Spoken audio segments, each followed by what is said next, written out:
আপনি ভূতে বিশ্বাস করেন? ভূত না হোক আত্মার অস্তিত্বে বিশ্বাস করেন?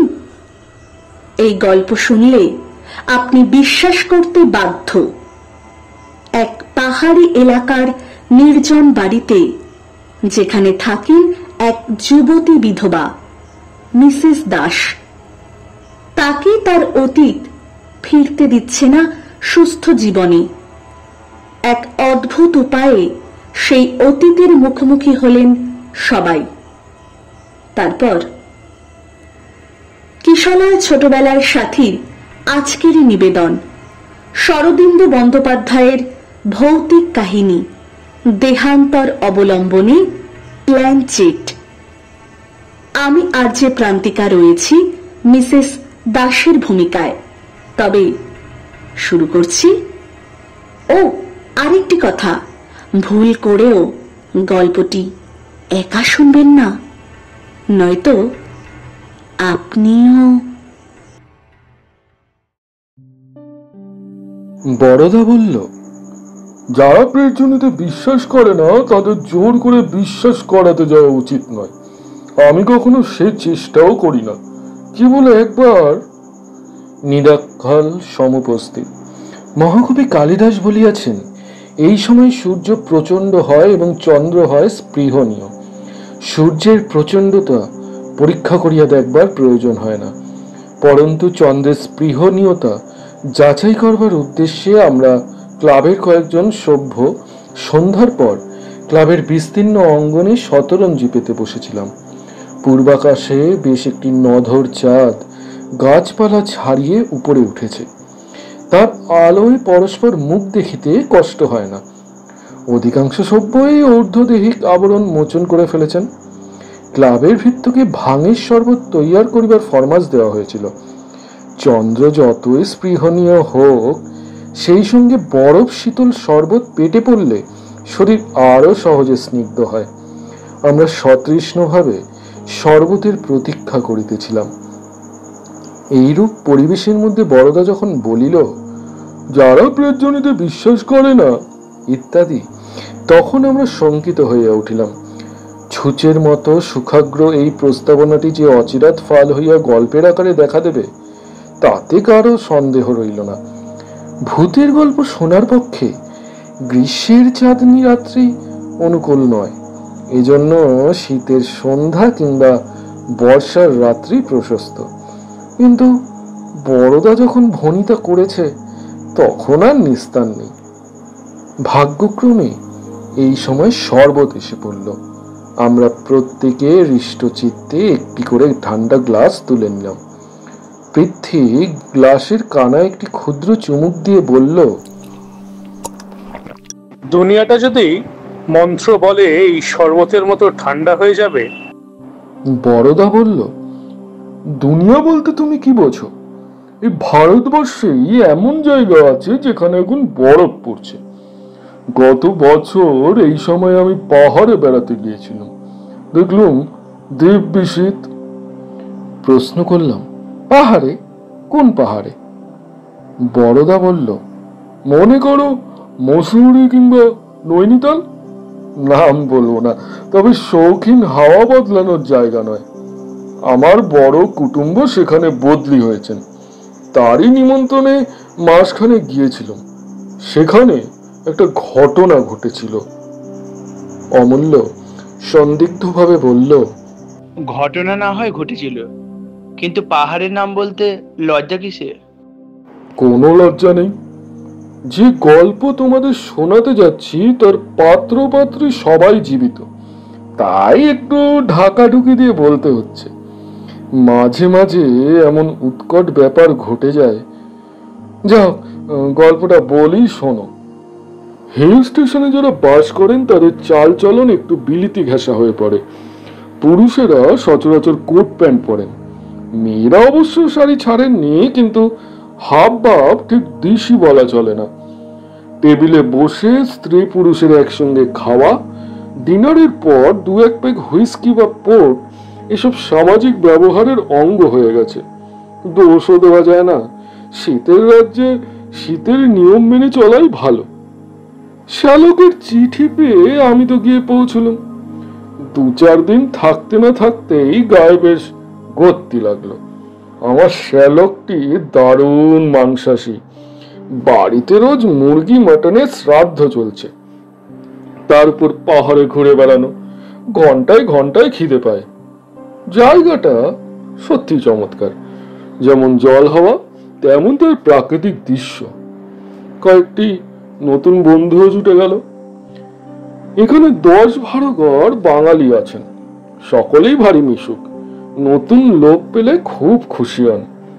একটি ছোকরার সঙ্গে আলাপ হলো, তার নাম প্রমথ রায়। বয়স 25-26, যেমন মিষ্টি চেহারা তেমনই নরম স্বভাব। ভালো সরকারি চাকরি করে।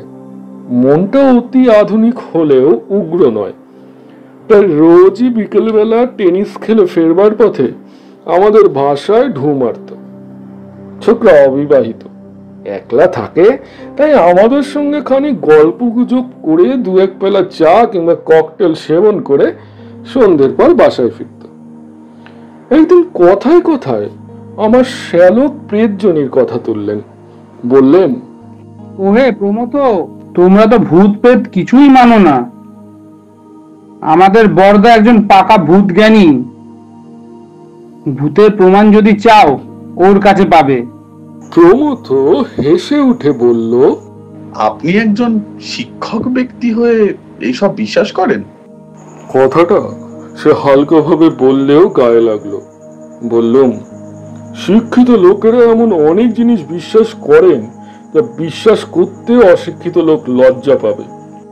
যথা যথা ফ্রয়েডিয়ান সাইকো অ্যানালিসিস কিংবা প্ল্যাবোভের বিহেভিয়ারিজম। প্রমথ হাসতে লাগলো। সে বুদ্ধিমান ছেলে, তাই এড়ে তর্ক করলো না। ভূতের কথা ওইখানেই চাপা পড়ল। আমার পাহাড়ে আসার পর 2 হপ্তাহ কেটে গেল। দিব্যি আরামে আছি। ওজন বেড়ে যাচ্ছে, মনে চিন্তা নেই, গায়ে ঘাম নেই, বিছানায় ছাড় পোকা নেই, খাওয়া, ঘুমানো আর ঘুরে বেড়ানো। এই 3 কাজে দিবারাত্রি কোথা দিয়ে কেটে যায় বুঝতে পারি না। জীবন এরকম সুসময় কচ্ছিত এসে পড়ে, কিন্তু বেশি দিন থাকে না। প্রমথ একদিন আমাদের চায়ের নিমন্ত্রণ করলো। আমি আর শ্যালক যথাসময়ে তার বাসায় উপস্থিত হলাম। আর কেউ নিমন্ত্রিত হয়নি জানতো, কিন্তু গিয়ে দেখি একটি তরুণী রয়েছেন। একে আগে কখনো দেখিনি। সুন্দরী, তন্নি, দীর্ঘাঙ্গী, মুখে একটু বিষাদের ছায়া। সাজসজ্জায় প্রসাধনে বর্ণবাহুল্য নেই, কিন্তু যত্ন আছে। চেহারা দেখে বয়স 20-21 মনে হয়, হয়তো 2-1 বছর বেশি হতে পারে। শ্যালক খুব আগ্রহের সঙ্গে তাকে সম্ভাষণ করলেন। আরে আপনার সঙ্গে যে দেখা হবে তা আশাই করিনি। তরুণী হাসি মুখে প্রতি নমস্কার করে বললেন, সাপ্তাহিক শপিং করতে শহরে এসেছিলাম। রাস্তায় প্রমথবাবুর সঙ্গে দেখা হয়ে গেল। উনি ধরে নিয়ে এলেন। প্রমথ তখন মহিলাটির সঙ্গে আমার আলাপ করিয়ে দিল। ইশারায় বুঝলাম মিসেস দাস বিধবা। শহর থেকে মাইল 3 দূরে হরজাটা নামে একটি উঁচু গিরিশিখর আছে। খুব ছোট জায়গা, মাত্র 10-12টি বাংলো আছে। সেইখানে মিসেস দাস থাকেন। হরজাটা থেকে শহরের পথ সুগম নয়, মাঝে একটা উপত্যকা পড়ে, তাই সেখানে যারা থাকেন তারা মাঝে মাঝে শহরে এসে আবশ্যক মতো কেনাকাটা করে নিয়ে যান। ওদিকে চা কেক সহযোগে গল্প চলতে লাগলো। লক্ষ্য করলাম মিসেস দাস একদিকে যেমন সম্পূর্ণরূপে আধুনিকা, অন্যদিকে তেমনি শান্ত আর সংযত। তার সুন্দর চেহারার একটা প্রবল আকর্ষণ আছে, অথচ তার সঙ্গে খুব বেশি ঘনিষ্ঠতা করাও চলে না। তিনি অত্যন্ত সহজভাবে সকলের সঙ্গে হাসি ঠাট্টায় যোগ দিতে পারেন, কিন্তু তার সঙ্গে প্রগলভতা করবার সাহস কারুরও নেই। তার সুকুমারত্বই যেন বর্ম। প্রমথকেও সেই সঙ্গে লক্ষ্য করলাম। এতদিন বুঝতে পারিনি যে তার জীবনে প্রেম ঘটিত কোনো জটিলতা আছে। এখন দেখলুম বেচারা একেবারে হাবুডুবু খাচ্ছে। কম্পাসের কাঁটা অন্য সময় ঠিক থাকে, কিন্তু চুম্বকের কাছে এলে একেবারে অধীর অসংবৃত হয়ে পড়ে। প্রমথর অবস্থাও সেই রকম। তার প্রতিটি কথা, প্রতিটি অঙ্গভঙ্গি প্রকাশ করে দিচ্ছে যে ওই মেয়েটিকে সে ভালোবাসে। লোকলজ্জার খাতিরেও মনির অবস্থা লুকোবার ক্ষমতা তার নেই। অথচ মিসেস দাস বিধবা, হন প্রগতিশীল আধুনিকা, তবু হিন্দু বিধবা। মনে মনে উত্তেজিত হয়ে উঠলুম। পাহাড়ের হিমেল হাওয়ায় এই যে বিচিত্র রোমান্স অঙ্কুরিত হয়ে উঠেছে, এর পরিণতি কোথায়? চায়ের পর্ব শেষ হতেই মিসেস দাস উঠে পড়লেন। দিনের আলো থাকতে থাকতে তাকে হরজাটায় ফিরতে হবে। তিনি আমাদের তিনজনকে দৃষ্টির আমন্ত্রণে টেনে নিয়ে বললেন, একদিন হরজটায় আসুন না, একটু নিরিবিলি, এই যা, নইলে খুব সুন্দর জায়গা। এমন সূর্যোদয় পৃথিবীতে আর কোথাও দেখা যায় না। আসবেন। আমার গলার মধ্যে ধন্যবাদ সূচক আওয়াজ করল। তিনি চলে গেলেন। তারপর আরো কিছুক্ষণ বসে আমরা উঠলাম। অতিথি সৎকারের যথোচিত চেষ্টা সত্ত্বেও প্রমথ ক্রমাগত অন্যমনস্ক হয়ে পড়ছে দেখে তাকে আর কষ্ট দিতে ইচ্ছে হলো না। বাড়ি ফেরার পথে শ্যালককে জিজ্ঞাসা করলাম, কি হে, ব্যাপার কি গো? ভেতরে কিছু কথা আছে নাকি? শ্যালক আমার দিকে চেয়ে মুচকি হাসলেন। তুমিও লক্ষ্য করেছো দেখছি। আর চোখে দেখলাম প্রমথ তো সাবিত্রীকে বিয়ে করার জন্য ক্ষেপে উঠেছে। ও, ওর নাম বুঝি সাবিত্রী? তা উনি কি বলেন? যদ্দূর শুনেছি সাবিত্রীর মত নেই। মত নেই কেন? হিন্দু সংস্কার না অন্য কিছু? তা ভাই ঠিক বলতে পারি না। আবার কতকটা মৃত স্বামীর প্রতি তার ভালোবাসাও হতে পারে। জিজ্ঞেস করলুম, স্বামী কতদিন মারা গেছেন? শ্যালক বললেন, প্রায় বছর হতে চললো। ইঞ্জিনিয়ার ছিলেন, তা হঠাৎ রেলে কাটা পড়লেন। তোমার সঙ্গে পরিচয় ছিল? তো খুব সামান্য, বয়স আন্দাজ ওই 35 বৎসর হবে। বছর খানেক সাবিত্রীকে বিয়ে করেছিলেন। মিসেস দাস হরজটায় থাকেন কেন? বাড়িটা তো মিস্টার দাসের ছিল, এই উত্তরাধিকার সূত্রে পেয়েছে। তাছাড়া মিস্টার দাস অন ডিউটি মারা গেছিল, তাই রেলওয়ে থেকে তার বিধবার একটা মাসোয়ারা পায়, তাতেই তার চলে। সাবিত্রী কেমন মেয়ে বলে তোমার মনে হয়? খুবই ভালো মেয়ে। এই বয়সেও একলা থাকে, অথচ কেউ ওর নামে একটা কথা আজ পর্যন্ত বলতে পারেনি। বিধবা বিবাহ সম্বন্ধে তোমার মতামত কি? এরকম কটাই ভালো, কাটিয়ে দেবার কোনো মানে হয় না। তার ছেলে মেয়ে থাকলেও একটা কথা ছিল, কিন্তু সাবিত্রীর তো বোধহয় বিয়ে করবে না আর। এই ঘটনার পর আরো দিন 10 কেটে গেল। প্রমথ আর আসেনি।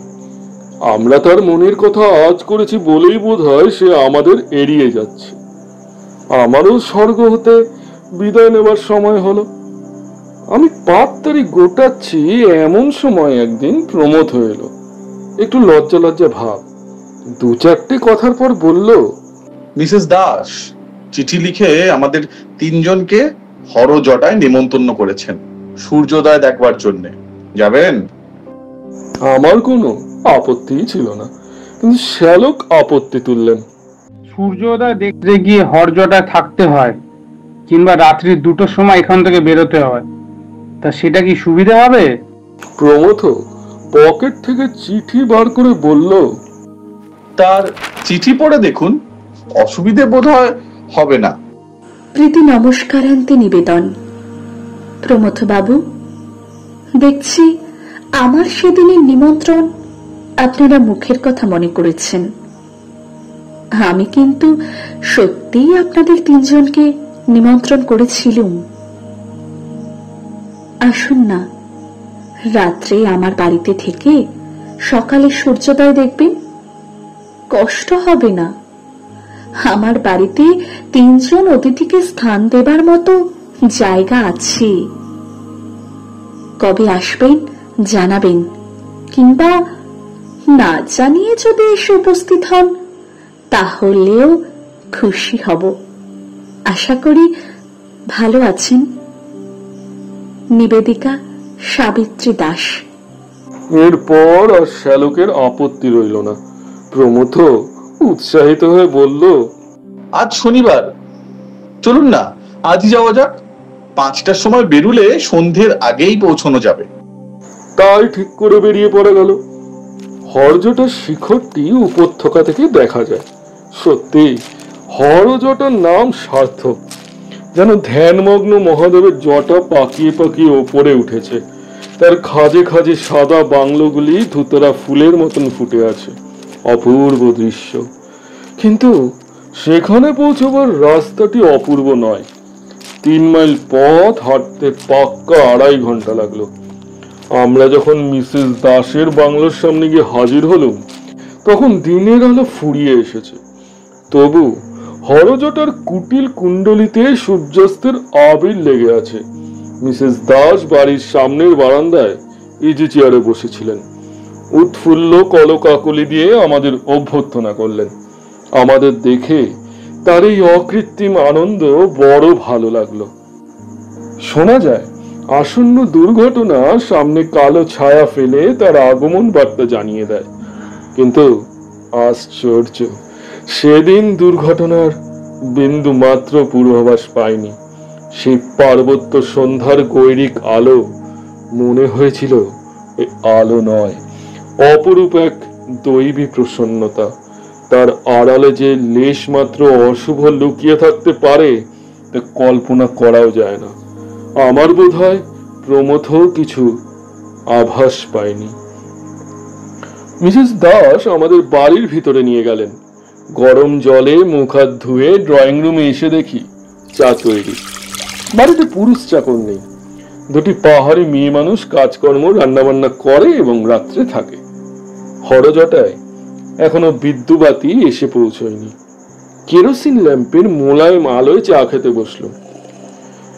মিসেস দাস চাকরানীদের সাহায্যে আমাদের পরিচর্যা করতে লাগলেন। ড্রয়িং রুমের দেওয়ালে একটা ইনলার্জ করা ফটোগ্রাফ টাকানো ছিল। দূর থেকে ভালো করে দেখতে পাচ্ছিলাম না। চা খাওয়া শেষ হলে তার কাছে গিয়ে দাঁড়ালুম। ইনি অকাল মৃত মিস্টার দাস, তাতে কোনো সন্দেহ নেই। ভালো করে দেখলুম। চেহারা সুন্দর বলা চলে না, কিন্তু একটা দৃঢ়তা আছে। চওড়া চিবুকের মাঝখানে খাজ, চোখের দৃষ্টি একটু কড়া।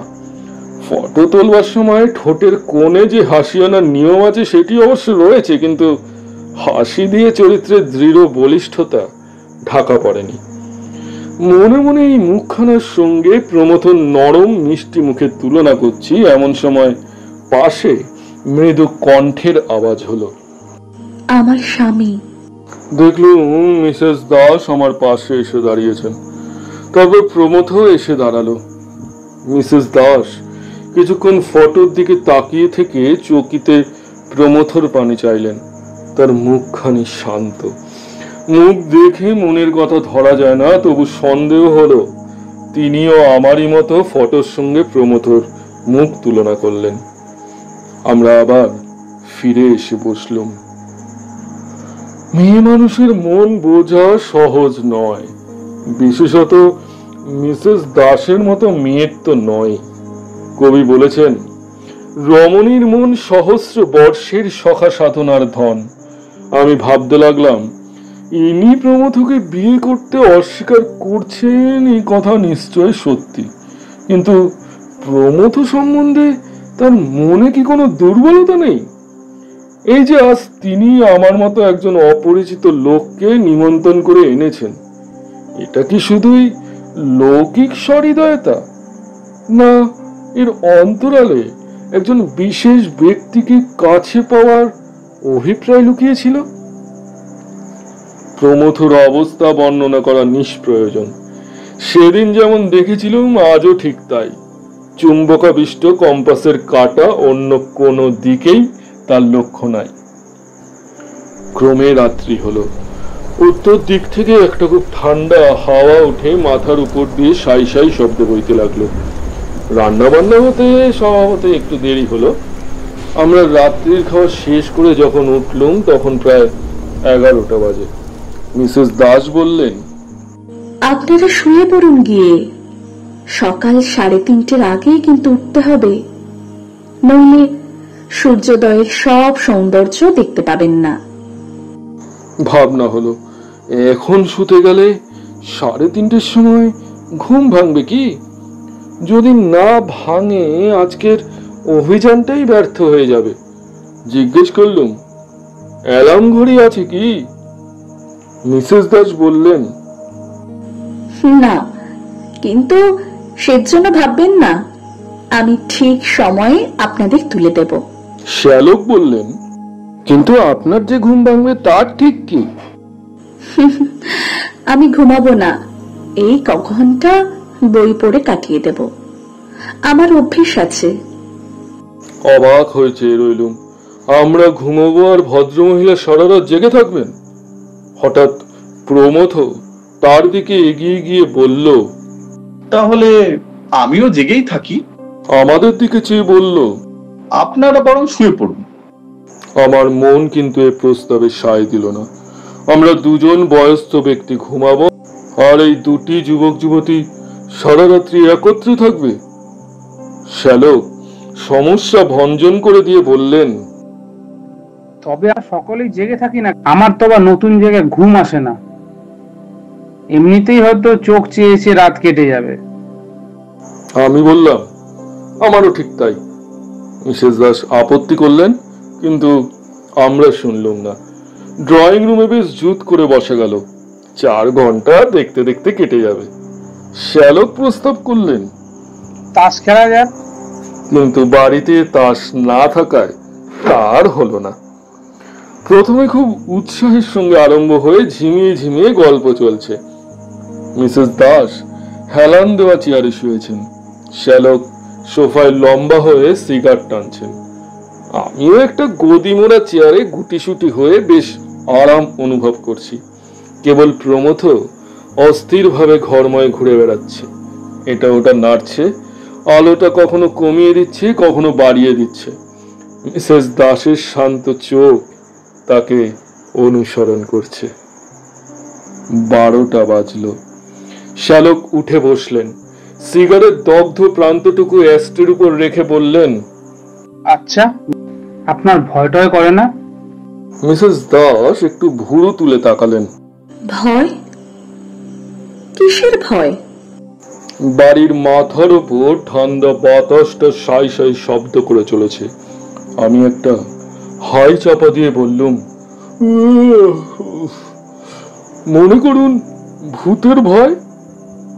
প্রমথ মিস্টার দাসের ফটোগ্রাফের সামনে দাঁড়িয়ে বিরাগ ভরা চোখে তার দিকে তাকিয়েছিল। আমার কথা শুনে চকিতে ফিরে চাইল, তারপর আমাদের মধ্যে এসে দাঁড়ালো, বিদ্রুপ করে বলল, ভূতের ভয়? সে আবার কি? ভূত বলে কিছু আছে নাকি? বরদা বাবুর যত কুসংস্কার। মিসেস দাসকে জিজ্ঞাসা করলুম, আপনারও কি তাই মত? তিনি একটু চুপ করে থেকে বললেন, পরজন্ম আমি বিশ্বাস করি, কিন্তু ভূত কি জানি। প্রমথ জোর গলায় বলে উঠল, ভূত নেই। ভূত শব্দের যে অর্থই ধরো, ভূত থাকতে পারে না। আছে শুধু বর্তমান আর ভবিষ্যৎ। এই কি যথেষ্ট নয়? তার মুখের পানে চাইলাম, মুখখানা লাল হয়ে উঠেছে। প্রমথ নরম স্বভাবের মানুষ, তাকে এত বিচলিত কখনো দেখিনি। যেন সাবিত্রীকে একটা কথা বলার জন্য তার প্রাণে প্রবল আবেগ উপস্থিত হয়েছে, অথচ আমাদের সামনে বলতে পারছে না। শ্যালকও ব্যাপারটা বুঝেছিলেন। তিনি বললেন, আমাদের সকলেরই অতীত জীবন আছে, আর সেইটাই হচ্ছে ভূত। তোমারা ভূত আছে প্রমথ, তাকে এড়ানো সহজ নয়। তবে মরা মানুষের সঙ্গে আমাদের এই তফাৎ যে মরা মানুষের সবটাই ভূত, আর আমাদের কিছুটা বর্তমান আর ভবিষ্যৎ আছে। শ্যালক যে ভূত কথা তার দুরকম অর্থ নিয়ে লাফালাফি করছেন, প্রমথটা বুঝলো না। তার তখন রোগ চেপে গেছে। সে হাত মেরে বলল, ওসব হেয়ালি আমি বুঝি না। মৃত্যুর পর আত্মা যে বেঁচে থাকে তা প্রমাণ করতে পারেন? শ্যালক হেসে বললেন, ওকেই জিজ্ঞেস করো।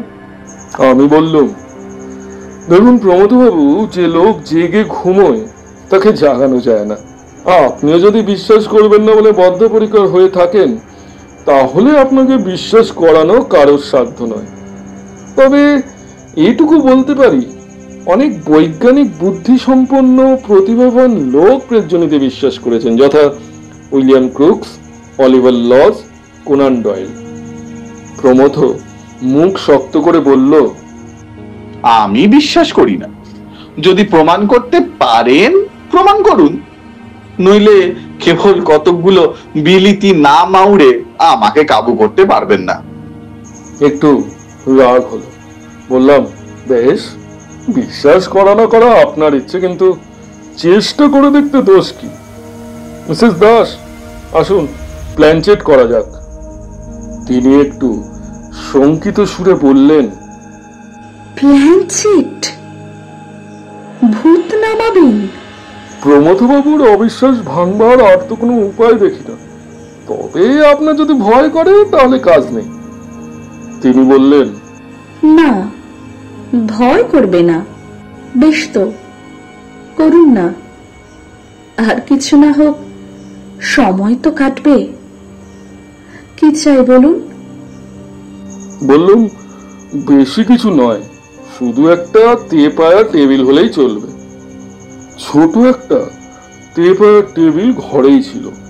আমি তখন দু চার কথায় প্ল্যানচেটের প্রক্রিয়া বুঝিয়ে দিলাম।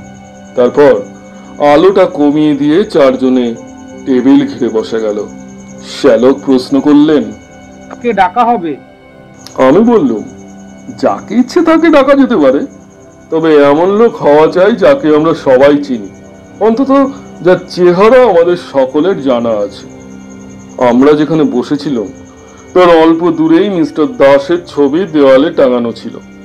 প্রমথ বসেছিল ছবির দিকে পিঠ করে, আর মিসেস দাস ছিলেন তার সম্মুখে। মিসেস দাস ছবির পানে চোখ তুললেন, সঙ্গে সঙ্গে আমাদের চোখও সেই দিকে ফিরল। অল্প আলোতে ছবিটা সমস্ত দেখা যাচ্ছে না, কেবল মুখখানা স্পষ্ট হয়ে আছে। মিসেস দাস ছবি থেকে চোখ নামিয়ে আমার পানে চাইলেন। তার চোখের প্রশ্ন বুঝে আমি বললাম, হ্যাঁ, ওকেই ডাকা যাক। আমি যদিও ওকে দেখিনি, তবু ছবিতেই কাজ চলবে। সকলে চোখ বুজে মনে মনে ওর কথা ভাবুন। আঙুলে আঙুল ঠেকিয়ে টেবিলের উপর হাত রাখা হলো। তারপর আমরা চোখ বুজে মিস্টার দাসের ধ্যান শুরু করে দিলাম। প্ল্যানচেটের টেবিলে যখন প্রেতজনির আবির্ভাব হয় তখন টেবিলটা নড়তে থাকে। মনে হয় টেবিলের মরা কাঠে প্রাণ সঞ্চার হয়েছে। তার ভিতর দিয়ে একটা স্পন্দন বইতে থাকে। আমরা প্রায় 10 মিনিট বসে রইলাম, কিন্তু টেবিল নড়ল না। তার মধ্যে জীবন সঞ্চার হলো না। তখন চোখ খুলে আর সকলের পানে তাকালুম। প্রমথকে দেখেই বুঝলাম প্রেতের আবির্ভাব হয়েছে। টেবিলের উপর নয়, মানুষের ওপর। এমন মাঝে মাঝে হয়, তার মুখটা বুকের উপর ঝুলে পড়েছে, ঠোঁট দুটো নড়ছে, মুখের চেহারা কেমন যেন বদলে গেছে। প্রেতের উদ্দেশ্যে প্রশ্ন করলুম, কেউ এসেছেন কি? প্রমথ আস্তে আস্তে মুখ তুলল। তারপর টকটকে রাঙা চোখ খুলে মিসেস দাসের দিকে এক দৃষ্টে চেয়ে রইল। আমি হাত বাড়িয়ে আলোটা উজ্জ্বল করে দিলুম। এতক্ষণে প্রমথর মুখ ভালো করে দেখা গেল। তার মুখ দেখে আমি ভয় পেয়ে গেলুম। কঠিন হিংস্র মুখ, ক্রূর চোখ দুটো জলজল করছে। চোখের দৃষ্টি প্রমথর দৃষ্টি নয়, যেন তার চোখের ভিতর দিয়ে অন্য একজন উঁকি মারছে। মিসেস দাস সম্মোহিতের মতো তার পানে চেয়েছিলেন। হঠাৎ প্রমথ উগ্র কণ্ঠে বলে উঠল, সাবিত্রী, সাবিত্রী। তার গলার আওয়াজ পর্যন্ত বদলে গেছে। মিসেস দাসের চোখ বিস্ফারিত হতে লাগলো, তার ঠোঁট দুটি খুলে গেল। তারপর তিনি চিৎকার করে উঠলেন,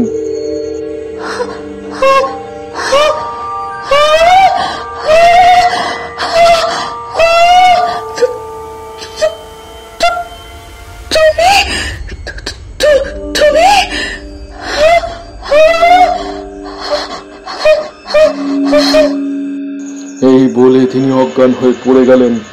তারপর যা কাণ্ড বাঁধলো তা বর্ণনা করা যায় না। প্রমথ লাফিয়ে উঠে দাঁড়ালো, তার মুখ দিয়ে ফেনা বেরোচ্ছে। আমি তাকে ধরতে গেলুম, কিন্তু আমার সাধ্য কি তাকে ধরে রাখি। তার গায়ে অসুরের শক্তি। আমাকে এক ঝটকায় দূরে সরিয়ে দিয়ে সে সাবিত্রীর অজ্ঞান দেহটার উপর ঝাঁপিয়ে পড়ল। তাকে দু হাতে ঝাঁকানি দিতে দিতে গর্জাতে লাগলো, তুমি আবার বিয়ে করবে? হ্যাঁ, তুমি আবার বিয়ে করবে? দেব না, দেব না, তুমি আমার, তুমি ছোট আমার।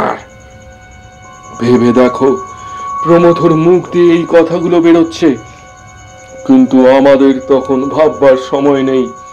আমি আর শ্যালক দুজনে মিলে টেনে প্রমথকে আলাদা করলুম। ইতিমধ্যে পাহাড়ি চাকরানি দুটো চেঁচামেচি শুনে এসে পড়েছিল। তারা সাবিত্রীকে তুলে নিয়ে কৌচের উপর শুয়ে দিল। আমরা প্রমথকে টেনে নিয়ে চললুম রান্নাঘরের দিকে। সেখানে তাকে মেঝেয় ফেলে মাথায় বালতি বালতি জল ঢালতে লাগলুম আর চিৎকার করে বলতে লাগলুম, আপনি চলে যান, চলে যান আপনি। না, যাব না, সাবিত্রীকে বিয়ে করতে দেব না। যাব না, আমি কিছুতেই যাব না। দাঁত ঘষে ঘষে প্রমথ বলতে লাগলো। আমরা জল ঢালতে লাগলুম। ক্রমে তার গলার আওয়াজ জড়িয়ে এলো, হাত পা ছোড়াও বন্ধ হলো। আধ ঘন্টা পরে দুজনে মিলে তাকে চ্যাংদলা করে নিয়ে গিয়ে একটা বিছানায় শুইয়ে দিল। তখন তার গায়ে আর শক্তি নেই, তবু বিজ বিজ করে বকছে, দেব না, দেব না, দেব না। শ্যালককে তার কাছে বসিয়ে ড্রয়িং রুমে গেলুম। দেখি মিসেস দাসের জ্ঞান হয়েছে। আমাকে দেখে তিনি ভয়ার্ত কণ্ঠে কেঁদে উঠলেন।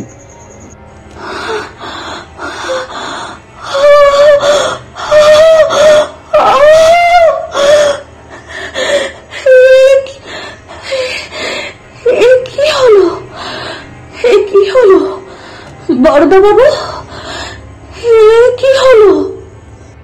মেয়েদের মনের অন্তরতম কথা প্রকাশ হয়ে পড়ে যখন, তখন তাদের লজ্জার ভয়ের অন্ত থাকে না। কান্নাই তখন তাদের একমাত্র আবরণ। আমি মিসেস দাসের পাশে বসে তাকে যথাসাধ্য ঠান্ডা করবার চেষ্টা করলুম। তারপর চাকরানীদের বললুম, এক পেয়ালা কড়া চা শিগগির তৈরি করে নিয়ে এসো। সেদিন সূর্যোদয় দেখা মাথায় উঠল। দুটি ঘরে দুটি রোগীর পরিচর্যা করতেই বেলা 7টা বেজে গেল। যা হোক, মিসেস দাস তো সামলে উঠলেন, কিন্তু প্রমথ সেই বিছানায় শুয়ে ঘুমিয়ে পড়ল। কিছুতেই তার ঘুম ভাঙে না। জোর করে ঘুম ভাঙাতেও সাহস হলো না, আবার হয়তো বিদ ঘটে কাণ্ড আরম্ভ করে দেবে। এদিকে বেলা বেড়ে যাচ্ছে, আমাদের আজ ফিরে যেতেই হবে, নইলে অনেক হাঙ্গামা।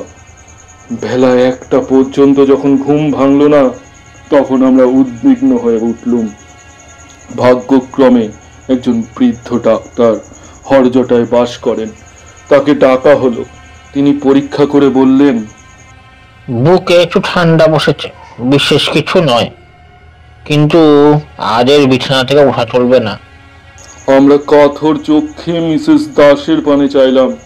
তিনি এতক্ষণে সম্পূর্ণ স্বাভাবিক অবস্থায় ফিরে এসেছেন। বললেন, প্রমথবাবু আজ এখানেই থাকুন। আপনারা যদি নিতান্তই না থাকতে পারেন। শ্যালক অত্যন্ত অপ্রস্তুত হয়ে বললেন, দেখুন, আপনার না থাকলে যদি আপনার লজ্জার কোনো কারণ হয়, সেজন্য ভাববেন না। বৃদ্ধ ডাক্তার আমাদের কথা শুনছিলেন। তিনি বলে উঠলেন, ভাবনার কি আছে, আমি তো কাছেই থাকি। আমি না হয় রাতে এসে সাবিত্রী মার বাড়িতে থাকবো, দরকার হলে আমার স্ত্রী এসে থাকতে পারেন, আপনারা ফিরে যান। বৃদ্ধ ডাক্তারটি মরমী লোক, অযথা প্রশ্ন করেন না। আমরা অনেকটা নিশ্চিন্ত হয়ে বেরিয়ে পড়লুম। প্রমথ সম্বন্ধে চিন্তার কারণ নেই, ঘুম ভাঙলেই সে সহজ মানুষ হয়ে পড়বে। বেরোবার সময় মিসেস দাস আমাদের একটু আড়ালে বললেন, কাল রাত্রির ঘটনা নিয়ে কোনো আলোচনা না হলেই ভালো হয়। আমরা আশ্বাস দিলুম, আপনি নিশ্চিন্ত থাকুন। তারপর হরজটা থেকে নেমে এলুম। পরদিন সন্ধ্যের সময় খবর পেলুম প্রমথ ফিরে এসেছে, কিন্তু সে আমাদের সঙ্গে দেখা করতে এলো না। এদিকে আমার সময় ফুরিয়ে এসেছে, 2-1 দিনের মধ্যে বেরোতে হবে। ভাবলুম যাই, আমি প্রমথর সঙ্গে দেখা করে আসি।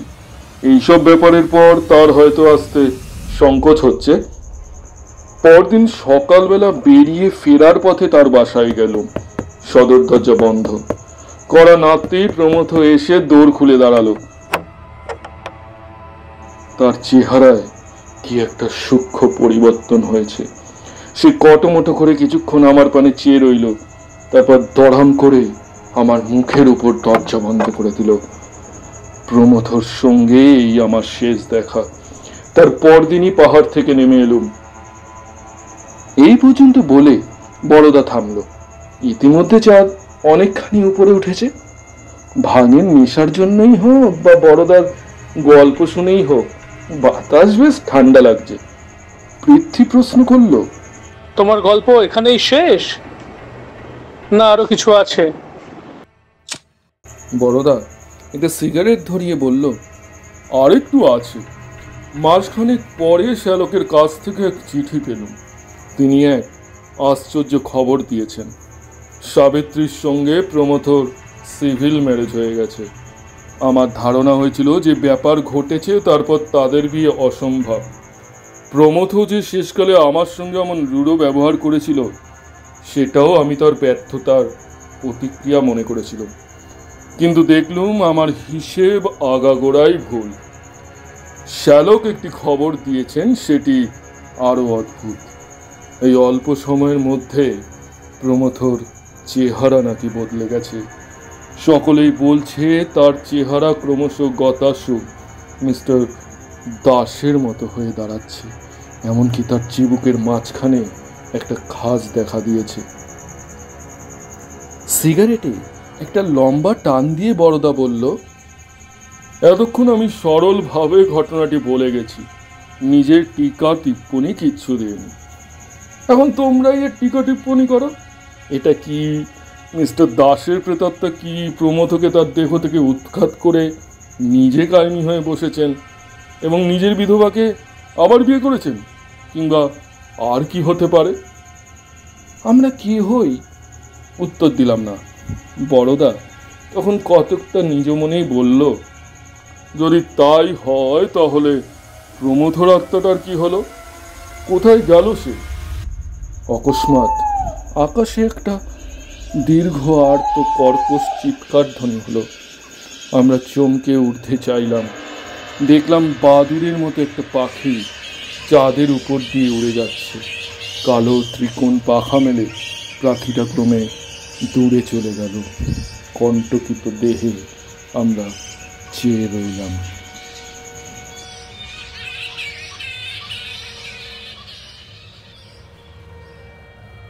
দেখলেন তো, বলেছিলাম আত্মার মৃত্যু হয় না, আত্মা অবিনশ্বর। শুনছিলেন শরদিন্দু বন্দ্যোপাধ্যায়ের দেহান্তার অবলম্বনে প্ল্যানচেট। কথক বরদা এবং মিস্টার দাসের ভূমিকায় অয়ন, শ্যালকের ভূমিকায় অঙ্কিত, প্রমথর ভূমিকায় নিলয়, মিসেস দাসের ভূমিকায় আমি আরজে প্রান্তিকা, ডাক্তারবাবুর ভূমিকায় দীপঙ্কর, অমূল্যর ভূমিকায় উজ্জ্বল, পৃথ্বীর ভূমিকায় রাজাদিত্য। শব্দগ্রহণ, সঙ্গীত সংযোজন, এডিটিং এবং পরিচালনায় অয়ন, প্রচ্ছদ নির্মাণে বাপন দাস, আবেগ। একটা প্রশ্ন আপনাদের কাছে, প্রমথর আত্মা গেল কোথায়? উত্তর কমেন্টে জানাতে ভুলবেন না কিন্তু।